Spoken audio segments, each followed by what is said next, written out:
వరాహ అవతారం అంటే కేవలం ఒక పాతకాలపు కథ అనుకుంటే పొరపాటే. ఇది అత్యున్నతమైన ప్లానెటరీ మెకానిక్స్ మరియు గురుత్వాకర్షణ శక్తికి సంబంధించిన ఒక అద్భుతమైన రహస్యం. హిరణ్యాక్షుడు అనే అసురుడికి భూమి యొక్క గురుత్వాకర్షణ అక్షాన్ని అంటే గ్రావిటేషనల్ యాక్సిస్ని పూర్తిగా మార్చేంత అత్యున్నత సాంకేతిక శక్తి ఉండేది. హిరణ్యాక్షుడి శక్తికి భూమి తన కక్షను వగిలి సూర్యుడికి దూరమైంది. గర్భోదక అనే అనంతమైన చీకటి సముద్రంలోకి అంటే ప్రాణం లేని అంతరిక్ష శూన్యంలోకి భూమి పడిపోవడం మొదలైంది. సూర్యరశ్మి అందక భూమిపై ఉన్న సమస్త జీవరాశి గడ్డకట్టుకుపోయే విపత్తు ఏర్పడింది. ఈ స్థితిలో భూమిని తిరిగి దాని స్థానంలో ఉంచాలంటే దానికి సమానమైన లేదా అంతకంటే ఎక్కువ ద్రవ్యరాశి కలిగిన ఒక శక్తి అవసరం. ఆ కాస్మిక్ వరాహమూర్తి తన దివ్యమైన గదతో హిరణ్యాక్షుడి గురుత్వాకర్షణ గొలుసులను ముక్కలు చేశాడు. ఆ దెబ్బకు అంతరిక్షమే కంపించిపోయింది.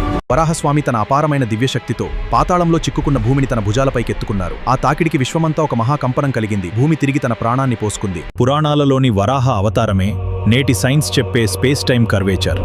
తన అనంత ద్రవ్యరాశితో భూమి కక్షను తిరిగి స్థిరపరిచారు. మన పురాణాల వెనుక దాగి ఉన్న ఇంతటి అద్భుతమైన సైన్స్ గురించి తెలుసుకోవడానికి వేదలెన్స్కు సబ్స్క్రైబ్ చేయండి. కామెంట్స్లో ఓం శ్రీ వరాహాయ నమః అని టైప్ చేసి స్వామివారి ఆశీస్సులు పొందండి.